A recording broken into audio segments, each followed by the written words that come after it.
예, 오늘 함께 나누실 말씀은 요한복음 13장 10절 한 절 말씀입니다. 우리 한 목소리로 함께 봉독해 보도록 하죠. 예수께서 그에게 말씀하셨다. 이미 목욕한 사람은 온몸이 깨끗하니 발 밖에는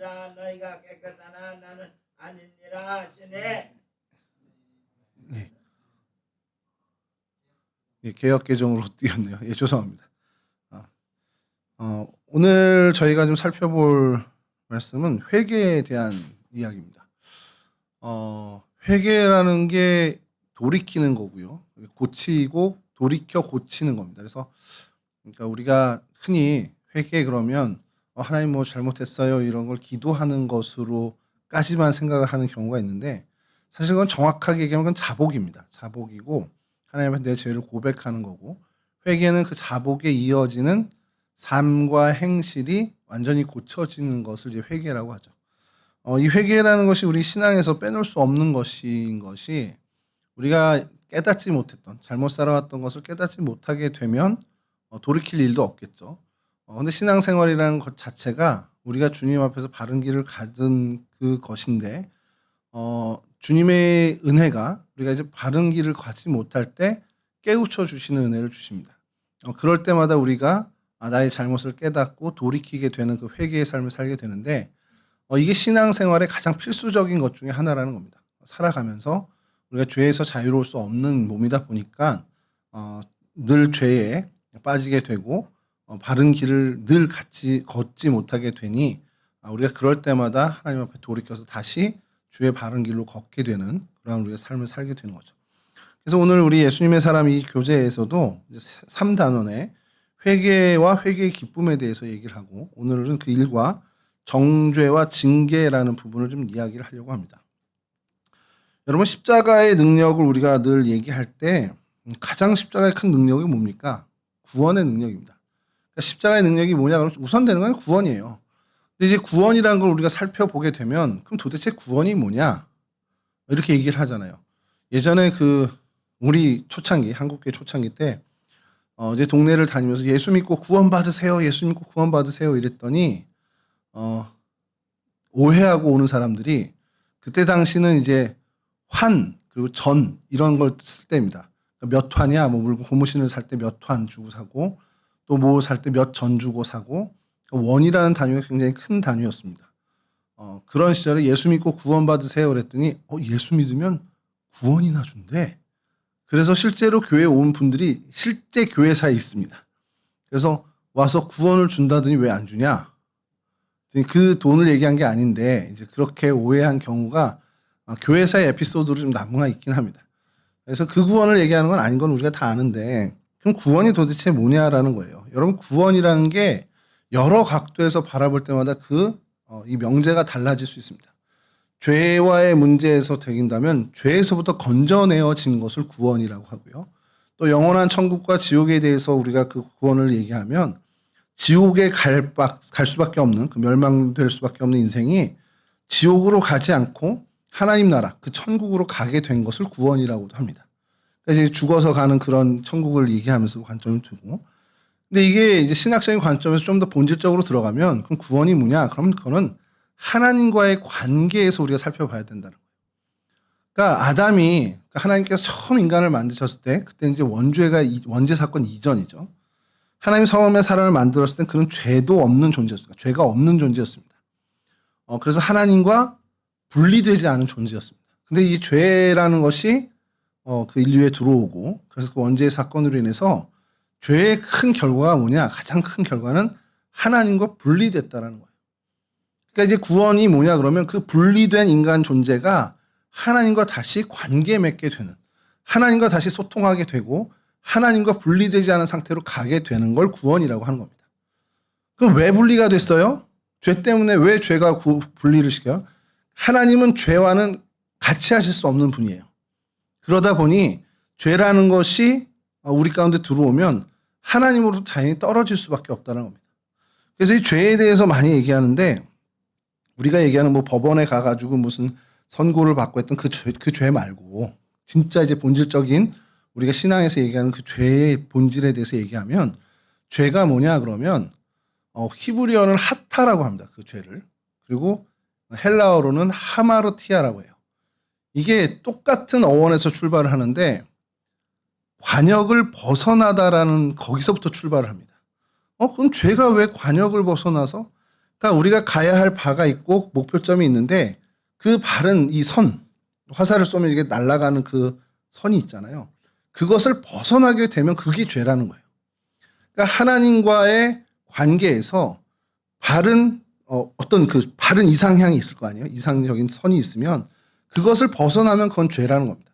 그러니까 하나님과 우리가 분리되지 않고 하나로 돼 있어야 이게 온전한 상태인데 이게 벗어나서 하나님과 관계가 소통되지 않는 게 죄라는 거죠. 그럼 성경의 죄가 어디서부터 출발을 했냐? 우리가 잘 알고 있는 그 창조 설화라고 우리가 얘기하기도 하고 이야기라고도 하는데 굉장히 동화적으로 되어 있는 이야기입니다. 성경에선.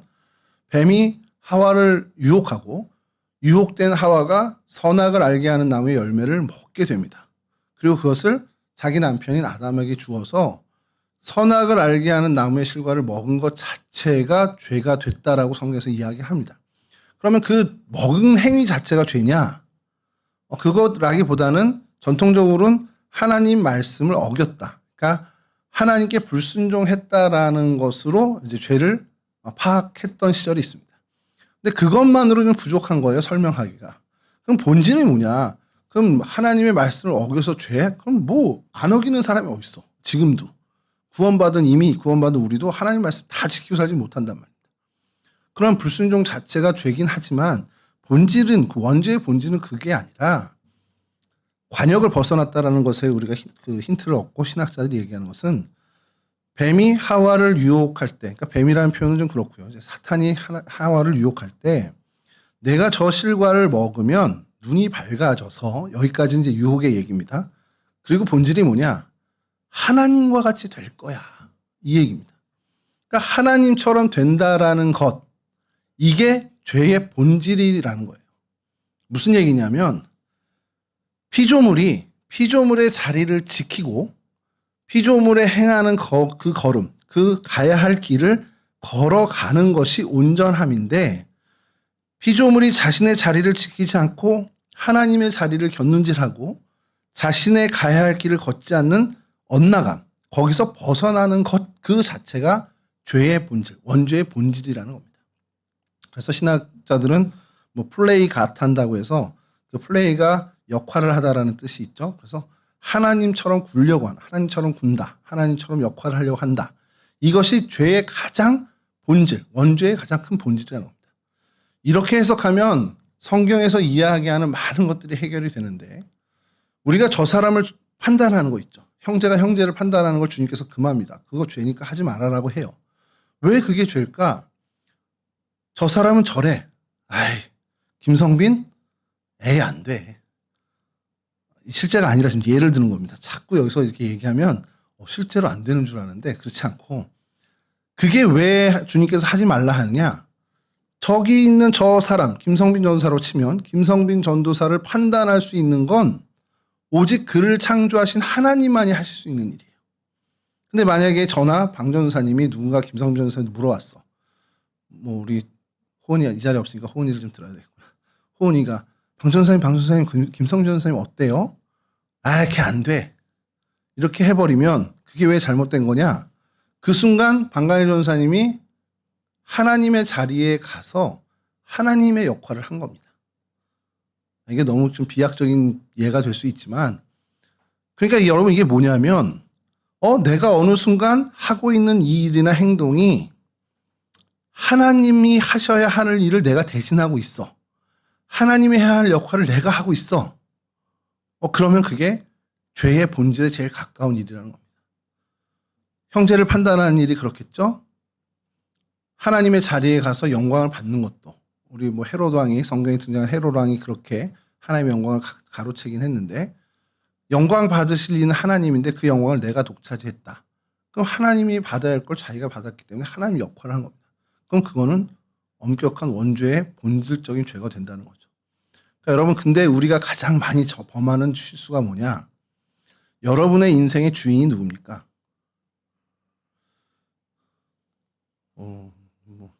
이 마치 사람이 많은 것처럼 제가 물어보죠. 거의 없는데. 내 인생의 주인은 하나님입니다. 왜냐하면 나를 창조하신 분이 하나님이시기 때문에. 내 생명의 주인이 하나님입니다. 내 모든 삶의 주권은 하나님께 있습니다. 그런데 내가 내 인생의 주인 노릇했다. 이거 내 인생이니까 내 마음대로 하지. 내 생명인데 내가 내 마음대로 하면 어때? 그 순간 하나님의 역할, 하나님의 자리에서 하나님의 역할을 내가 하게 된 거라는 거예요. 우리가 기독교 신앙에서 이 자살에 대해서 이야기를 하면서 자살, 특히 이제 캐톨릭은 좀 더 완강하게 하죠. 자살을 한 사람은 장례 집례도 해주지 않는 그런 룰을 갖고 있는데, 이 자살이 왜 심각한 범죄, 신학적으로 범죄가 되냐? 그 생명의 주인이 하나님인데 그 생명의 주인 노릇을 했다라는 거예요. 내 거니까, 내 생명이니까 내가 마음대로 끊어도 되지. 근데 왜 자살이 힘드냐? 우리가 수없이 하나님의 역할을 하고 삽니다. 우리 삶에서. 근데 그거를 하나님께서 은혜로 십자가의 능력으로 깨닫게 해줄 때가 있죠. 아, 하나님, 내가 하나님의 역할을 하고 살았군요. 내가 이렇게 심각한 범죄자로 살았군요. 그러면서 회개할 수 있는 기회가 있어요. 근데 자살은 그 기회마저도 놓치게 된다는 거예요. 그런 면에서 신학적으로 이 자살을 굉장히 중차대한 범죄로 보고 있다는 겁니다. 근데 이제 뭐 오늘날에는 우울증으로 인한 자살을 병사로 봐야 된다는 신학적 움직임도 있는데 그건 나중에 우리가 기회되면 또 얘기하고요. 여하튼 이렇게 죄의 본질은 관역을 벗어난 어떤 정도를 벗어난 것, 이것들을 죄라고 합니다.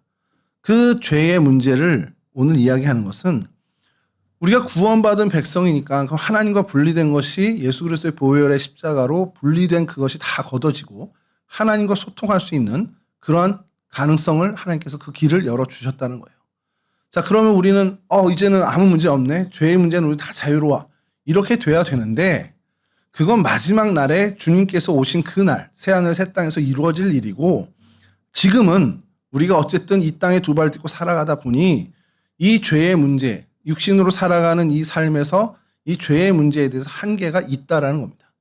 그러나 신분적으로는 하나님의 자녀가 되도록 하나님께서 우리를 의로운 사람으로 인정해 주셨다는 거예요. 그렇다고 완전한 깨끗한 죄인이 온전해졌다는 것이 아니라 하나님께서 그렇게 인정해 주시는 존재가 됐다는 걸 얘기합니다.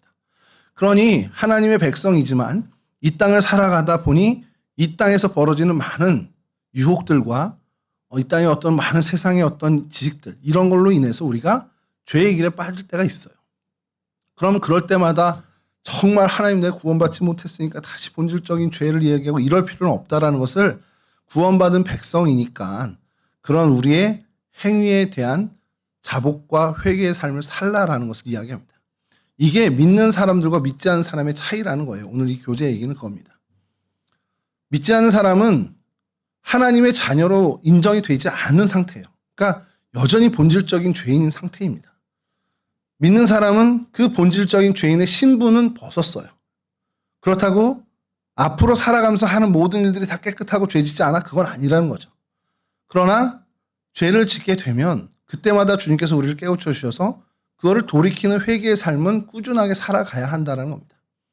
그럼 믿지 않는 사람들은요, 본질적인 죄인이니까 죄를 짓고 살아요. 그럼 그들은 회개의 기회를 주냐? 아니, 돌아갈 데가 없어요. 이미 죄인인데. 그러니까 그들에겐 주님께서 심판, 오늘 이제 성경적인 용어로 정죄를 한다는 겁니다. 그러니까 정죄와 믿는 사람들이 죄를 졌을 때 하나님께서 돌이키게 하시는 이 회개의 차이를 우리가 오늘 오늘 이 단원에서 공부를 하게 되는 건데, 그걸 오늘 이 요한복음 13장 10절에서 이렇게 비유를 하신 겁니다. 이미 목욕한 사람은 온몸이 다 깨끗해요. 근데 다니다 보니 발은 더러워질 수 있습니다. 이거를 제가 좀 고민을 많이 했어요. 아, 그래, 목욕했으니까 이제 밖에 돌아다니다 들어왔을 때 발만 씻으면 되잖아. 이걸 주님께서 얘기하셨는데, 요즘 같은 경우는 목욕한 다음에 다 돌아다니고 들어오면 다시 땀나서 또 씻어야 된단 말이에요. 그러니까 이것도 비유를 어떻게 해야 되지? 그래서 이건 유대의 당시 시대 상황을 좀 같이 감안하고 해석을 해야 됩니다. 유대 나라는 지금도 그렇지만 물이 그렇게 넉넉한 국가가 아닙니다. 그 지역이 물이 부족한 지역이라 이들이 평균적으로, 놀라지 마십시오, 2주에 한 번 목욕을 했습니다. 기겁을 하시겠지, 이제 여기 있는 사람들은. 2주에 한 번 목욕을 해요? 아니, 물론 세수하고 발 씻고 늘 하는데 발은 늘 씻어요. 수시로 씻습니다. 샌들을 신고 다니기 때문에. 근데 이제 전체 목욕을 하는 건 2주에 한 번, 평균이 그렇다는 거예요. 뭐 누구는 3일에 한 번 할 수 있고 누구는 매일 하는 사람도 있겠지만 평균적으로 2주에 한 번 한다는 겁니다. 자, 그걸 그러한 문화상 그런 시대다 보니 주님께서 이렇게 비유를 하신 겁니다.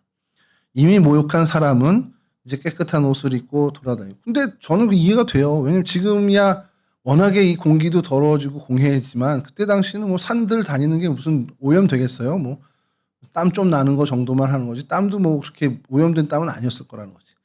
그러니까 이제 그렇게 다니다가 발은 늘 더러워지니까 샌들 신고 다니니까 더러워지니까 발은 돌아와서 늘 씻어.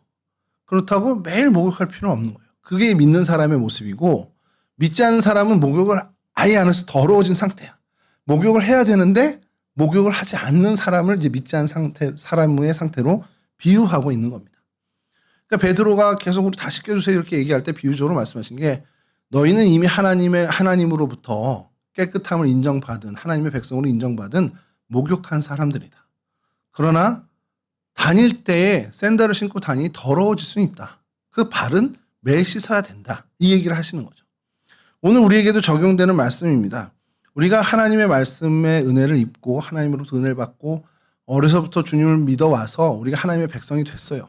그렇다고 우리가 그러면 온전한 삶을 끝까지 살아가냐? 그렇지 않습니다.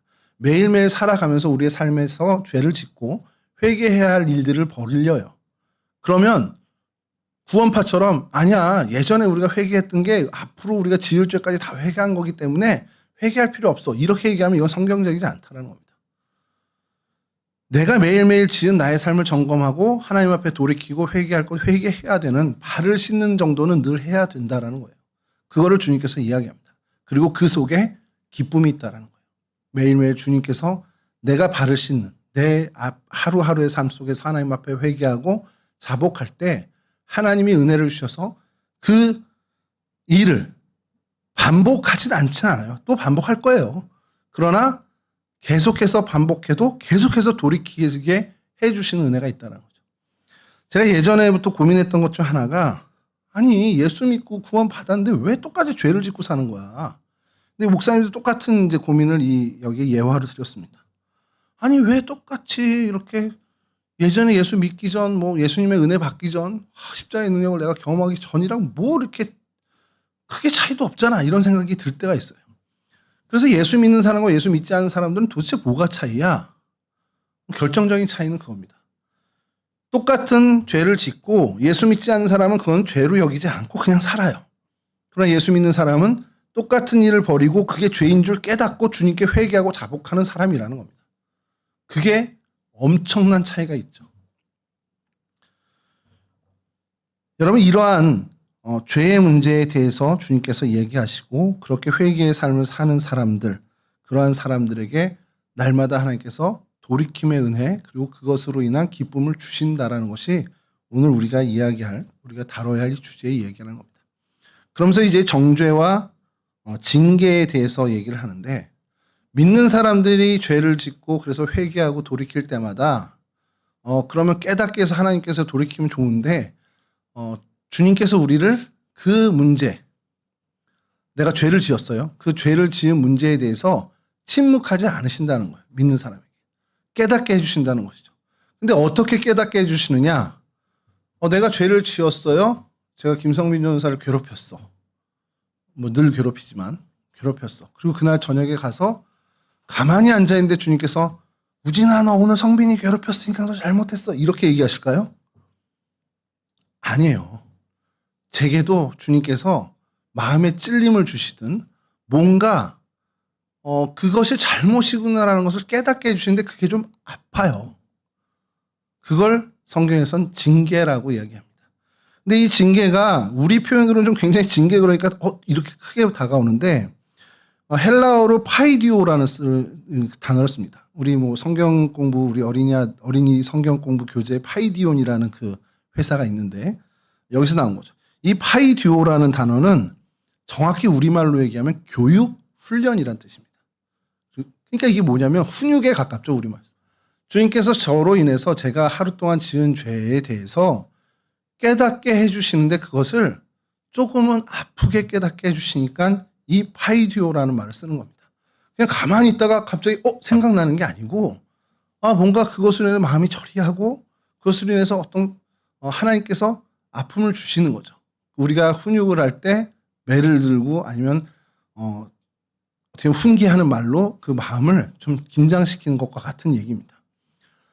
여러분들이 나중에 결혼해서 아이를 키우는데 애가 정말 큰 잘못을 해요. 그럼 괜찮아 그럴 수 있지 기죽지 마 이런 것도 있겠지만 사실 그거보다 잘못한 건 잘못했다라고 엄격하게 얘기해 줄 필요가 있습니다. 너 그러면 안 돼? 그러면 안 되는 거야? 라고 했을 때 아이들은 그것을 따끔하게 받아들이죠. 이 징계라는 성경에서 얘기하는 징계라는 것이 바로 이것을 얘기하는 거예요. 하나님께서 우리에게 우리가 죄를 범하고 살아가면서 죄에 빠질 때 가만히 계시지 않는다는 겁니다. 하나님 반드시 우리에게 그것에 대해서 이야기하시고 마음 아프게 하시고 때로는 고난까지도 주신다는 거예요. 그렇게 훈계를 해 주신다는 거예요. 그러면 그것을 알아차리고 이건 하나님으로부터 오는 파이디오다. 그럼 내가 얼른 그것을 돌이키는 것이 우리 믿는 사람들의 모습이라는 겁니다. 근데 내가 막 잘못을 했어. 누가 봐도 난 잘못한 거야. 근데 나한테는 아무런 징계가 안 와. 마음에 찔림도 없어.